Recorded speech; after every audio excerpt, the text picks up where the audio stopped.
Assalamualaikum warahmatullahi wabarakatuh. Kami dari kelompok 11 yang beranggotakan saya sendiri oleh Nuraini, ada Dina Fitria dan Sima Jahra dari kelas A01 program studi pendidikan khusus Fakultas Keguruan dan Ilmu Pendidikan Universitas Lampung Mangkurat. Dosen pengampu Dr. Ananda Setiawan SPD MPD selaku dosen pengampu mata kuliah kewirausahaan. Teori survei pasar, pengertian survei pasar akan dijelaskan oleh Dina Fitria. Menurut Kamus Webster dalam Daifullah Salsabila dan Yakin 2022, survei diartikan sebagai suatu kondisi yang membutuhkan kepastian informasi, terutama bagi pihak yang bertanggung jawab atau memiliki kepentingan terhadap informasi tersebut. Dalam penggunaan sehari-hari, istilah survei sering disamakan dengan observasi meskipun keduanya memiliki makna yang berbeda. Dapat disimpulkan bahwa survei adalah kegiatan penelitian yang bertujuan untuk memperoleh kepastian informasi. Tujuan survei pasar. Tujuan dari survei pasar adalah untuk memahami keinginan konsumen terhadap produk yang akan ditawarkan. Selain itu, survei pasar juga digunakan untuk mengukur seberapa besar potensi pasar sehingga perusahaan dapat menyesuaikan strategi pemasaran dan menentukan prioritas yang sesuai dengan kebutuhan target pasar. Dengan melakukan survei pasar, perusahaan dapat mengetahui strategi pemasaran yang paling efektif sehingga peluang untuk memenangkan persaingan pasar menjadi lebih tinggi. Selanjutnya akan dibacakan oleh si Pak Ayu. Selanjutnya adalah metode pengumpulan data. Metode pengumpulan data dapat digunakan dengan beberapa cara sebagai berikut. A. Wawancara, yaitu dengan melakukan interaksi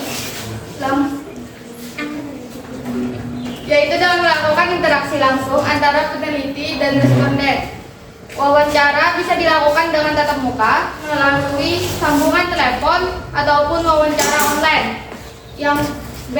Observasi langsung, yaitu dengan mengamati langsung perilaku konsumen di lingkungan nyata, bisa dilakukan dengan mengunjungi tempat-tempat di mana konsumen berinteraksi dengan produk maupun layanan. Yang C. Kuesioner, yaitu dengan mengajukan beberapa pertanyaan tertulis kepada responden untuk mendapatkan informasi mengenai preferensi, sikap, dan perilaku konsumen. Selanjutnya, langkah-langkah survei pasar. Langkah-langkah yang dapat dilakukan saat melakukan survei pasar adalah sebagai berikut. A. Menentukan tujuan survei, seperti untuk menentukan lokasi usaha, melihat keefektifan produk di pasar, ingin memahami preferensi konsumen, atau mengevaluasi kepuasan pelanggan. Yang B. Memilih metode pengumpulan data seperti wawancara, observasi, kuesioner, dan lainnya. C. Mengidentifikasi responden. Tentukan siapa yang akan menjadi responden survei pasar. Pastikan responden sesuai dengan produk yang akan ditawarkan untuk mendapatkan informasi yang tepat. D. Buat pertanyaan yang jelas dan relevan, pertanyaan yang mudah dipahami dan fokus pada tujuan survei. E. Menganalisis data yang dikumpulkan untuk menemukan pola, tren, atau informasi lainnya yang sesuai. F. Menerapkan informasi yang didapat dari hasil survei untuk mendukung tujuan bisnis seperti memperbaiki produk, menyesuaikan strategi pemasaran, atau menentukan arah pengembangan bisnis. Selanjutnya akan dijelaskan oleh Aul. Etika dalam survei pasar. Adapun beberapa etika dalam survei pasar diantaranya sebagai berikut. A. Meminta izin dan persetujuan dari responden, seperti meminta izin kepada responden untuk diwawancara atau menjawab pertanyaan-pertanyaan dari kuesioner yang telah diberikan. B. Merahasiakan data responden, seperti menjaga identitas dan informasi responden.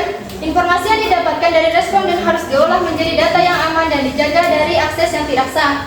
C. Tidak memanipulasi data. Data dan hasil survei harus disajikan secara objektif tanpa mengubah dan memanipulasi demi mencapai hasil yang diinginkan. D. Transparan dalam proses survei, terbuka tentang metodologi survei, sumber data, dan teknik yang digunakan dalam survei, agar orang lain dapat memverifikasi dan mengevaluasi hasil survei dengan benar. E. Memberikan kompensasi atau imbalan kepada responden seperti penghargaan atas waktu dan informasi yang telah responden. Misalnya dengan membeli produk yang responden jual. Adapun beberapa alat dan teknik survei yang dapat dilakukan sebagai berikut. A. Teknik kuesioner dilakukan dengan memberikan pertanyaan-pertanyaan tertulis kepada responden. Alat yang digunakan dalam teknik ini tergantung pelaksanaannya, dilakukan secara tatap muka dengan responden atau dilakukan secara online. Apabila kuesioner dilakukan secara tatap muka, maka alat yang diperlukan adalah gambar pertanyaan dan alat tulis. Apabila kuesioner dilakukan secara online, maka alat yang diperlukan berupa Google Form atau platform lainnya. B. Teknik wawancara. Teknik ini melibatkan interaksi langsung antara peneliti dan responden untuk mendapatkan pemahaman tentang informasi yang didapatkan. Wawancara bisa dilakukan dengan tatap muka melalui sambungan telepon atau wawancara online. Alat yang digunakan dalam teknik ini adalah apabila wawancara dilakukan dengan tatap muka, maka alat yang diperlukan adalah alat perekam audio atau video, daftar pertanyaan, buku catatan, dan sebagainya. Alat yang digunakan pada wawancara melalui sambungan telepon maupun online kurang lebih sama dengan alat yang diperlukan saat wawancara tatap muka, sesuaikan dengan kebutuhan penelitian. Observasi langsung. Dengan mengamati langsung perilaku konsumen di lingkungan nyata, bisa dilakukan dengan mengunjungi tempat-tempat di mana konsumen berinteraksi dengan produk maupun layanan. Alat yang dibutuhkan dalam observasi dapat berupa kamera, alat tulis, dan instrumen-instrumen lainnya yang sekiranya diperlukan. Lanjut ke hasil survei pasar. Kami melakukan survei pada hari Minggu tanggal 16 Februari 2025. Produk yang kami survei adalah roti kukus. Alamatnya terletak di Jalan Veteran Sungai Sipai, Martapura. Metode survei online atau tatap muka. Jumlah responden 1. Hasil utama adalah kenapa narasumber atau responden memilih menjual roti kukus adalah karena cara pembuatan roti kukus tidak terlalu sulit, simpel, atau ribet. Hal tersebut juga menjadi alasan kami untuk mensurvei produk ini. Berdasarkan hasil wawancara dengan narasumber, modal yang diperlukan untuk penjualan roti kukus sekitar 300.000 dan untung yang didapatkan kurang lebih setengah dari modal tersebut atau sekitar 150.000 per harinya. Itu artinya narasumber berhasil menjual roti kukus kurang lebih 20 buah per hari. Namun tergantung dengan cuaca juga. Apabila hujan turun seharian, maka warung akan sepi.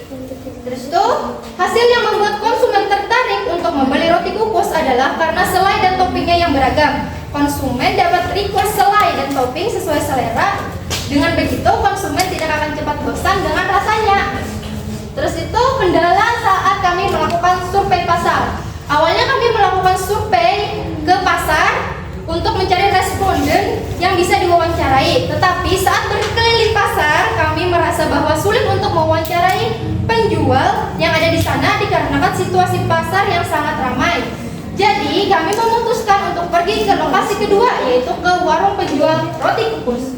Tidak ada kendala saat melakukan wawancara bersama responden. Setelah itu ada rekomendasi untuk pengembangan produk roti kukus ini. Harapannya kami mampu mengembangkan variasi rasa selai dan topping yang lebih beragam. Diharapkan dapat memberikan lebih banyak pilihan kepada konsumen yang dapat meningkatkan daya tarik tersendiri, juga meningkatkan potensi penjualan.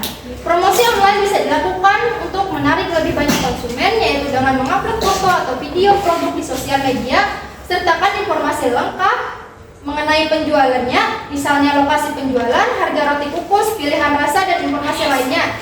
Buat dengan semenarik mungkin.